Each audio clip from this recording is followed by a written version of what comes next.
Study room में एक अजीब सी खामोशी छाई हुई थी। डिटेक्टिव इंस्पेक्टर एवलिन कार्टर ने अपनी तेज निगाहों से पूरे सीन को घूरा। चार्ल्स लैंगली, एक बहुत ही अमीर और पावरफुल आदमी, अपनी डेस्क पर झुका हुआ था। उसके कंधे पर गोली का निशान था। उसकी लाश से थोड़ी दूर एक चमकते हुए हथियार, एक पर्ल हैंडल्ड रिवॉल्वर, जमीन पर पड़ी थी। हवा में गन पाउडर की तेज स्मेल और लैंगली के फेवरेट टोबैको की हल्की सी खुशबू थी। पूरा कमरा बहुत ही साफ सुथरा था, हर चीज अपनी जगह पर, जैसे उस आदमी के बारे में बहुत कुछ कह रही हो जो कभी इस कमरे में रहा करता था। महोगनी शेल्फ्स पर किताबें सजी हुई थी। उनके टाइटल्स से पता चलता था कि लैंगली एक तेज दिमाग वाला और नॉलेज का भूखा आदमी था। साइड टेबल पर एक महंगा ग्लोब रखा था जो उसके वर्ल्ड वाइड बिजनेस का सबूत था, लेकिन मौत ने उसके इस खामोश स्टडी रूम को अपनी गिरफ्त में ले लिया था, इसे एक क्राइम सीन में बदल दिया था। एवलिन लाश के पास झुकी। उसने अपने ग्लव्ड हाथों से लैंगली की कलाई को हल्के से छुआ। कोई गर्माहट महसूस करने की कोशिश की, लेकिन कोई गर्माहट नहीं थी। रिगोर मोर्टिस शुरू हो चुका था, मतलब साफ था कि यह कोई एक्सीडेंट नहीं था। सबूत एक सोची समझी साजिश की तरफ इशारा कर रहे थे, एक आखिरी और भयानक फैसला। लेकिन कुछ तो अजीब लग रहा था। सीन कन्विंसिंग होने के बावजूद स्टेज लग रहा था थोड़ा ज्यादा परफेक्ट। एवलिन को अपनी गट फीलिंग पर यकीन था कि इस केस में कुछ तो गड़बड़ है। सुसाइड नोट का न होना परेशान करने वाला था। एवलिन जानती थी कि हर सुसाइड केस में नोट नहीं मिलता, लेकिन लैंगली जैसे मेथोडिकल आदमी के लिए ये अजीब था। वो हर काम सोच समझ कर करता था, फिर चाहे वो उसके डेली रूटीन हो, बिजनेस डील्स हो या फिर उसकी लाइफ। क्या वो अपनी मौत के लिए ऐसी लापरवाही करेगा? रिवॉल्वर की पोजीशन भी शक पैदा कर रही थी। वो लैंगली के हाथ से काफी दूर पड़ी थी, जैसे यूज पर्पसली वहां रखा गया हो। एंगल भी गलत था। आमतौर पर सुसाइड में हथियार लाश के पास ही गिरता है, अक्सर हाथ में या गोद में। यहाँ ऐसा लग रहा था जैसे किसी इनविजिबल हाथ ने यूज डोर फेंक दिया हो। एवलिन ने रिवॉल्वर को ध्यान से देखा। वो एक स्मिथ एंड वेसन मॉडल 36 थी, जो अपनी रिलायबिलिटी के लिए फेमस थी। वो एकदम साफ थी, उस पर कोई फिंगरप्रिंट्स नहीं थे। फिंगरप्रिंट्स का ना होना अनयूजुअल नहीं था, क्योंकि क्रिमिनल्स अक्सर ग्लव्स पहनते हैं, लेकिन इस केस को और भी कॉम्प्लिकेटेड बना रहा था। मिस्ट्री का बोझा उस पर हावी हो रहा था। सुसाइड्स कभी भी आसान नहीं होते, लेकिन यह कुछ अलग था। यह एक पजल बॉक्स की तरह था, जिसकी इंट्रिकेट नक्काशी एक डार्क और सिनिस्टर सीक्रेट को छुपाए हुए थी। एवलिन अपनी जिद के साथ उस बॉक्स को खोलने और सच्चाई का पर्दाफाश करने की ठान ली थी, चाहे वह कितनी भी परेशान करने वाली क्यों न हो। एवलिन का इन्वेस्टिगेशन यूज लैंगली की लाइफ के पहलुओं तक ले गई। उसने लैंगली की हाउसकीपर मिस्टर हॉलोवे से पूछताछ की, जो एक शांत और तेज तर्रार महिला थी। हाउसकीपर के व्यवहार बड़ा अजीब था। उसका दुख सच्चा लग रहा था, फिर भी उसके अंदर एक रहस्य था, जैसे वो कुछ छुपा रही हो। इसके बाद एवलिन ने लैंगली के बिजनेस पार्टनर आर्थर डेविस से बात की, जिसकी महत्वाकांक्षा उसके दुख पर भारी पड़ रही थी। डेविस ने लैंगली के बिजनेस स्किल्स की तारीफ की, लेकिन हाल ही में हुए मतभेदों की ओर भी इशारा किया। उनकी कंपनी के लिए अलग अलग विचारों का टकराव। क्या यह टकराव इतना बड़ा था कि लैंगली को इस हद तक पहुंचा दे? फिर आई क्लेयर, लैंगली की भतीजी और उनकी अकेली रिश्तेदार, एक शांत सीधी सादी महिला। क्लेयर अपने चाचा की मौत से सचमुच में टूट गई थी। उसने उनके साथ अपने रिश्ते के बारे में बात की, जिससे यह पता चलता था कि उनका रिश्ता काफी गहरा था। फिर भी उसके दुख के पीछे एवलिन को कुछ और दिखाई दिया, राहत। आखिर में एवलिन की मुलाकात एडवर्ड सिंक्लेयर से हुई, जो लैंगली के वकील और खास दोस्त थे। सिंक्लेयर, जो बहुत कम बोलते थे और भी कम अपनी भावनाएं व्यक्त करते थे, उन्होंने पुष्टि की कि लैंगली पर हाल ही में काफी दबाव था, व्यावसायिक और व्यक्तिगत दोनों तरह से। उन्होंने क्लाइंट कॉन्फिडेंशियलिटी का हवाला देते हुए ज्यादा जानकारी देने से इनकार कर दिया, लेकिन उनके रुखे जवाबों ने एवलिन के संदेह को और बढ़ा दिया। क्राइम सीन पर वापस। एवलिन की नजर एक पुरानी दीवार घड़ी पर पड़ी जो स्टडी के एक कोने में लगी हुई थी। घड़ी में समय रुक गया था, उसके कांटे ठीक 10:14 पर जम गए थे। घड़ी की खामोशी बहरी कर देने वाली थी, जो उसकी अपनी घड़ी की टिक टिक से बिल्कुल उलट थी। मिस्टर हॉलोवे, एवलिन ने हाउसकीपर के को संबोधित करते हुए कहा, जो धैर्यपूर्वक दरवाजे के पास खड़ी थी। क्या मिस्टर लैंगली को यह घड़ी रोकने की आदत थी? मिस्टर हॉलोवे थोड़ा हिचकिचाई, उसकी भौहें थोड़ी सिकुड़ गईं। नहीं डिटेक्टिव इंस्पेक्टर, मिस्टर लैंगली अपनी घड़ियों को लेकर काफी सजग थे। वह हर रविवार को बिना नागा इस घड़ी को खुद कुंजी लगाते थे। एवलिन का दिमाग तेजी से दौड़ रहा था। एक क्राइम सीन पर रुकी हुई घड़ी अक्सर सिर्फ एक संयोग से कहीं बढ़कर होती है। यह एक महत्वपूर्ण सुराग हो सकता है, पीड़ित या अपराधी द्वारा छोड़ा गया एक निशान। लेकिन इस विशेष समय का क्या अर्थ था? घड़ी को ध्यान से देखने पर उसे उसके किनारे पर एक हल्की सी खरोंच दिखाई दी, जो नंगी आंखों से लगभग अदृश्य थी।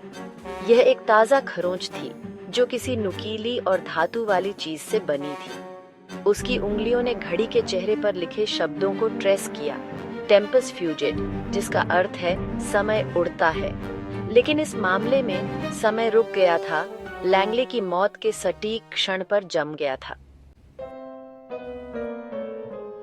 घड़ी पर लगी खरोंच और रुके हुए समय ने एवलिन की याददाश्त को झकझोर दिया। उसे एक ऐसे ही मामले के बारे में पढ़ना याद आया, एक हत्या जिसे आत्महत्या का रूप दिया गया था। हत्यारे ने हत्या के हथियार को छिपाने के लिए एक गुप्त जगह का इस्तेमाल किया था, जिस तक कमरे के डिजाइन के भीतर छिपे एक गुप्त बटन के माध्यम से पहुंचा जा सकता था। उसकी नजरें अध्ययन को स्कैन कर रही थीं, किसी भी अनियमितता की तलाश में, अन्यथा त्रुटिहीन क्रम से किसी भी विचलन की। उसकी नजर दादाजी की घड़ी के पीछे की दीवार पर पड़ी। वॉलपेपर एक समृद्ध गहरा हरा एक जगह थोड़ा गहरा दिखाई दे रहा था, जैसे कि एक छिपे हुए दरवाजे को छुपा रहा हो। दीवार पर धीरे से दबाने पर उसे एक हल्की सी क्लिक महसूस हुई। दीवार का एक हिस्सा अंदर की ओर झूल गया, जिससे एक संकीर्ण डिब्बे का पता चला। अंदर मखमल के गद्दी पर सजी एक साइलेंस्ड पिस्टल रखी थी, जिसका बैरल ठंडा और खतरनाक था। यह कोई मामूली छिपने की जगह नहीं थी। यह किसी ऐसे व्यक्ति का काम था जो घर को अच्छी तरह से जानता था।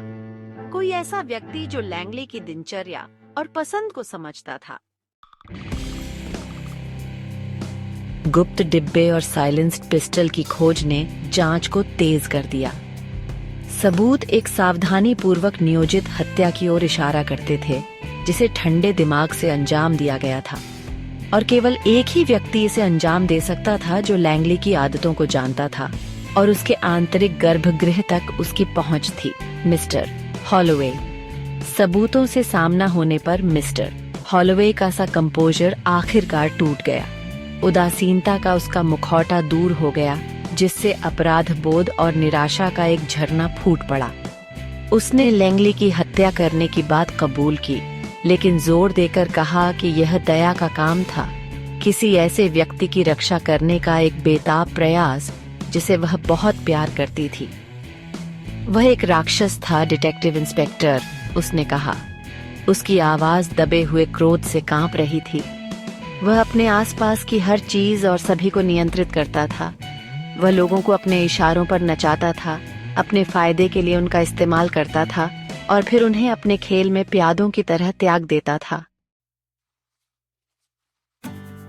मिस्टर हॉलोवे का स्वीकारोक्ति हालांकि चौंकाने वाला था, लेकिन पूरी तरह से जुड़ता नहीं था। लैंगली के प्रति उसकी कड़ी वफादारी सभी जानते थे। ऐसा क्या हो सकता है जो उसे इतना भयानक काम करने के लिए मजबूर कर सके? इसका जवाब यह पता चला क्लेयर के पास था। क्लेयर, जो देखने में दब्बू और सीधी सादी लगती थी, एक दोहरी जिंदगी जी रही थी। उसने जुए में काफी कर्ज ले रखा था, एक ऐसा रहस्य जिसे उसने अपने चाचा से छिपाने की बेहद कोशिश की थी। लैंगली, जो हमेशा नियंत्रण में रहता था, उसे उसका रहस्य पता चल गया था और उसने उसे बेपर्दा करने, उसे पूरी तरह से दूर करने की धमकी दी थी। निराश, क्लेयर ने मिस्टर हॉलोवे पर भरोसा किया था, उससे मदद की भीख मांगी थी। हाउसकीपर उस युवती के लिए बेहद सुरक्षात्मक थी जिसे उसने अपनी बेटी की तरह पाला था। उसने क्लेयर की आंखों में डर देखा था, उसकी आवाज में निराशा। वह जानती थी कि लैंगली नियंत्रण के अपने क्रूर पीछा में क्लेयर को बिना सोचे समझे कुचल डालेगा। एक माँ के प्यार और क्लेयर की सुरक्षा के लिए गहरे डर से प्रेरित होकर मिस्टर हॉलोवे ने मामले को अपने हाथों में ले लिया था। उसने आत्महत्या का ढोंग रचा था। इसे विश्वसनीय बनाने के लिए लैंगली की अपनी बंदूक का इस्तेमाल किया था। साइलेंस्ड पिस्टल लैंगली के अतीत का एक अवशेष, उसकी बीमा पॉलिसी थी, क्लेयर को भविष्य के किसी भी खतरे से बचाने का एक तरीका। मिस्टर हॉलोवे के इरादे का खुलासा क्लेयर के प्रति उसकी कड़ी वफादारी, प्यार, निराशा और अनियंत्रित शक्ति के विनाशकारी परिणामों की एक दुखद तस्वीर पेश करती है। लैंगली अपनी सारी दौलत और प्रभाव के बावजूद दोनों महिलाओं के बीच के बंधन की ताकत को कम आंक गया था, जिस हद तक वे एक दूसरे की रक्षा करने के लिए जाएंगी। रुकी हुई घड़ी, गुप्त डिब्बे, गायब आत्महत्या नोट, ये सभी प्रतीत होते हैं कि अलग अलग तत्व अब अपनी जगह पर आ गए हैं, जो लैंगली की मौत तक जाने वाली घटनाओं की एक स्पष्ट तस्वीर पेश करते हैं। यह एक सावधानी पूर्वक नियोजित कार्य था, जिसे ठंडे दिमाग से अंजाम दिया गया था, लेकिन एक और भी ठंडी भावना से प्रेरित था, डर। एवलिन, हालांकि मिस्टर हॉलोवे की स्थिति के प्रति सहानुभूति रखती थी, वह जानती थी कि न्याय किया जाना है। कानून स्पष्ट था और प्यार या वफादारी की कोई भी मात्रा हत्या का बहाना नहीं बना सकती। फिर भी जैसे ही उसने मिस्टर हॉलोवे को गिरफ्तार किया, वह एक गहरी उदासी, उन असंभव पसंदों की पहचान को महसूस किए बिना नहीं रह सकती थी, जिसके कारण यह दुखद परिणाम सामने आया था। लैंगली मामला धोखे और निराशा के अपने जटिल जाल के साथ एवलिन पर एक गहरी छाप छोड़ गया। इसने उसे सिखाया कि न्याय और प्रतिशोध एक ही सिक्के के दो पहलू थे, प्रत्येक अपनी ठंडी, क्षमाशील सतह में दूसरे को प्रतिबिंबित करता था। इसने सूक्ष्म अवलोकन के महत्व को रेखांकित किया, सच्चाई को उजागर करने के लिए मुखौटे से परे देखने का, चाहे वह कितना भी परेशान करने वाला क्यों न हो। जैसे ही उसने मामले की फाइल को बंद किया, उसका दिमाग अध्ययन में वापस चला गया, समय में जमे हुए खामोश घड़ी की ओर, जीवन की क्षणभंगुर प्रकृति और पसंद की स्थायी शक्ति की एक कठोर याद दिलाता है। अध्ययन, जो कभी लैंगली के नियंत्रण का प्रतीक था, अब उस अराजकता के प्रमाण के रूप में खड़ा था जो उस नियंत्रण को चुनौती देने पर फूट पड़ती है, जब प्यार और डर विनाशकारी परिणामों से टकराते हैं।